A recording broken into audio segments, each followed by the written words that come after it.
Hey guys, this is Zapsy, and this video is more on why D'Angelo will be an all-star in Brooklyn. I mean, he was traded to the Nets for basically Brook Lopez in order to get rid of Mozgov's bad contract. D'Angelo got traded because of Timothy Mozgov, end of story. The trade was a salary dump, and considering how Brandon Ingram is the only untouchable on the team, sorry Russell, but you're fired. You're fired. You're fired. D'Angelo is a good player. He's ice in his veins, and he is the next Kobe or even the next great player in the NBA. But D'Angelo will for sure make all-star games and will average a high amount of points. This might not correlate to wins, but D'Angelo might end up being a standout player on a bad team and a third option on a championship contender. In situations like these, it's fitting for people to overrate Russell as a player. If Russell was the next big thing in the NBA, he would have elevated the Lakers and would have been another untouchable along with Ingram. The Lakers saw Ingram having more potential and being able to do it within the next 2 years. Russell is in his second year. He was just ending his second year, and looking at it, his first year he had to deal with stuff, and his second year he had to deal with even more stuff. The Lakers were looking at Lonzo and many other point guards in this draft, and let's just see who they draft tonight, because it's going to be a crazy draft night. And please guys, comment down below who you think the Lakers are going to draft and how you think the top 10 for the draft will be. You can comment that down in the comments also. And guys, comment like if you're watching this later after the draft, please comment any surprises that you had and anything that your team didn't draft, something that they should have drafted. But let's get into this. People view D'Angelo badly, but the one stain on Russell's young career is that you can't trust him, or that it's hard to trust him. If you don't recall, there was a Nick Young incident that turned everything sour for the Lakers. Russell filmed Young admitting to cheating on his then fiancee Iggy Azalea, but Russell has been working towards making it right with his play. He's even scored 40 points against the Cavs in March. Russell isn't great, but he isn't bad either. Right now, Nick Young must be smiling because D'Angelo left Los Angeles before him. And right now, Nick Young just declined his player option and is looking to sign or looking at other teams. Let's just see if Brooklyn's up there, because D'Angelo and Nick Young reunited again. That's gonna be pretty interesting. D'Angelo is no longer on the Lakers. He's no longer a future great for the Lakers or someone that could be the heir to Kobe. It's all up to Ingram, Paul George if they get him, and Lonzo Ball to be the future of the Lakers. The trade sent Mozgov, Russell to the Nets for Brook Lopez and the 27th pick. The Mozgov contract was horrible to begin with. When they signed Mozgov to a 4-year, $64 million deal, I was like, what are the Lakers doing? I mean, this deal was that bad. I was like, if you're going to sign a center for $16 million, you might as well pick me up from the street, give me human growth hormones, ask me to grab 7 rebounds per game, and I'll risk my life for $60 million a year. I mean, I'll do it. People were trying to justify this deal a year ago, and now it's led to D'Angelo Russell getting traded in a salary dump. $60 million a year for a center that averages 7 points per game and 5 rebounds per game. I just couldn't understand that. And like I said, they could have even called me up, gave me HGH, and asked me to play. There were so many hard-working people that don't come anywhere close to making $60 million or will come close to making this throughout their entire professions. And Mozgov wasn't much of an offensive big man to begin with.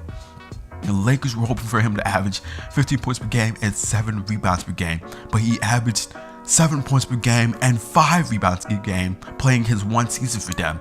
This was much closer to his career averages, and the Lakers were like, oh, he's going to double in points and grab a few more rebounds. Like, I really don't know what they were thinking. Mozgov makes more money than Kemba Walker and Stephen Curry currently. But Stephen Curry's looking to get re-upped till he's going to make more money than Mozgov, and the balance in the NBA will be somewhat right, but he'll still be making more money than Kemba Walker, so it's still going to be a little off, but at least Curry's making more money than Mozgov. But D'Angelo Russell was part of the Lakers' young core of Randall, Clarkson, and Nance. And a lot of Lakers fans were skeptical that the Lakers would keep Russell to bring in Paul George without giving up too much. Paul George has made it clear to the Pacers that he doesn't plan to remain there, and every team in the NBA is trying to get him for at least 1 year. Well, at least the NBA contenders like the Cavs and other teams like the Celtics. But if you don't know, Paul George, Julius Randle, and D'Angelo Russell all share the same agent. And agents have played a major role in how teams have pursued players.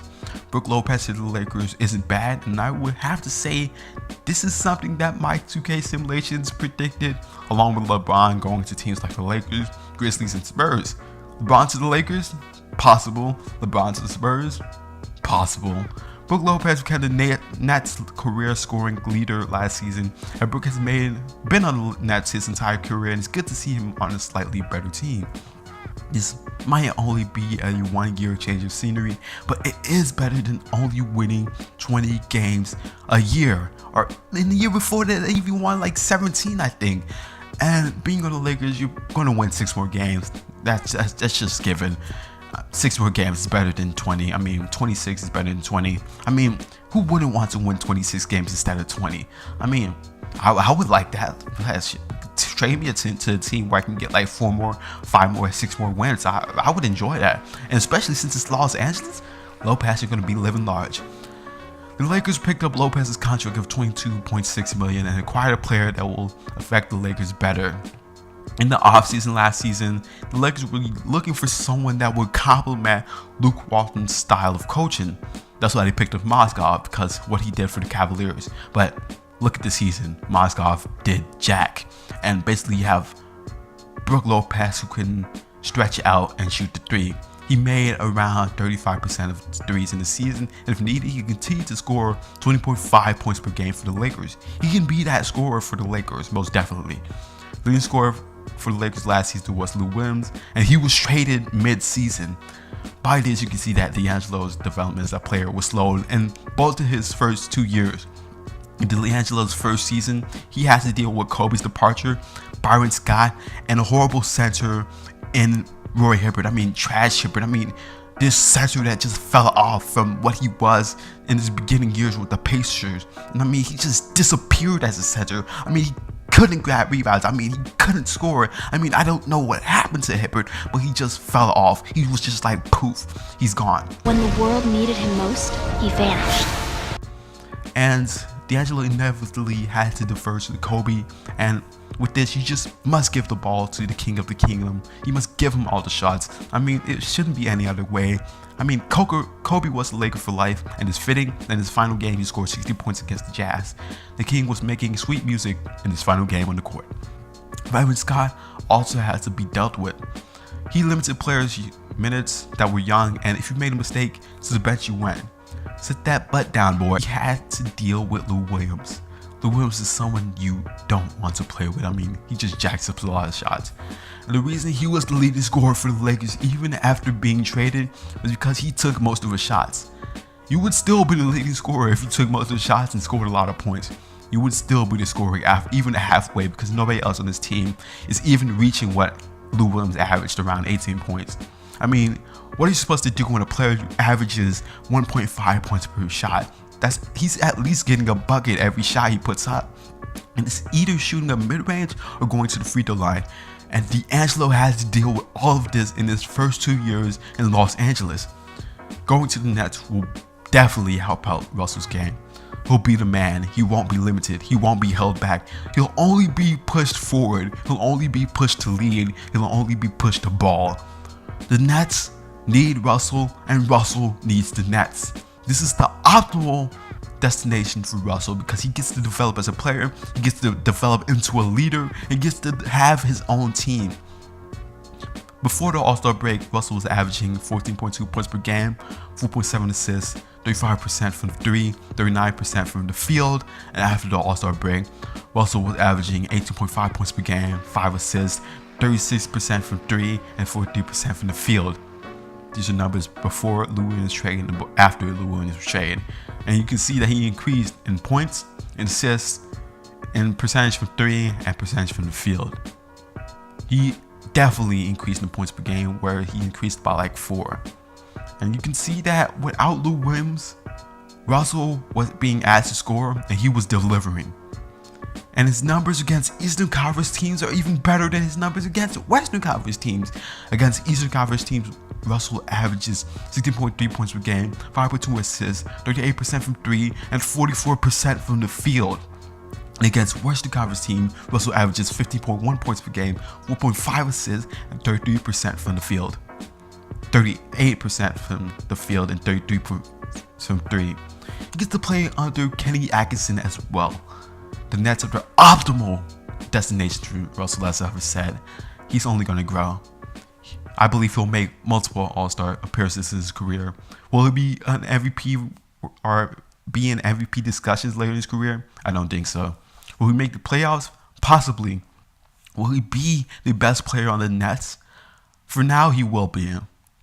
But we just got to see how D'Angelo grows, because a lot of people are saying that if Lonzo plays badly, then this trade will just be the worst trade currently for the Lakers, or the worst thing that they could have done in this 2-year period. And who knows? We just got to see how D'Angelo plays. We got to see how Lonzo plays. I mean, it's just a lot going on in the league. A lot of trades happening. As I said, comment what you think the top 10 in the NBA draft is going to be. And comment, if you're watching later, what you were surprised by in the draft. And with this, you can see that D'Angelo definitely plays better against even conference competition. And his numbers are lower against Western Conference teams. So playing in the East will definitely help D'Angelo. I mean, it's only one way you can go. And it's up. Unless you're Roy Hibbert and you just disappear completely. Thank you guys so much for watching. If you have enjoyed this, please smack that like button and subscribe for more content. Please comment also what you want to see next or see me talk about next in the comment section down below. And if you guys haven't already, please add me on Snapchat. Please follow me on Instagram and Twitter. All that information is in the description. So thank you guys so much for watching. This is Zapsy, and I'll see you guys in another one.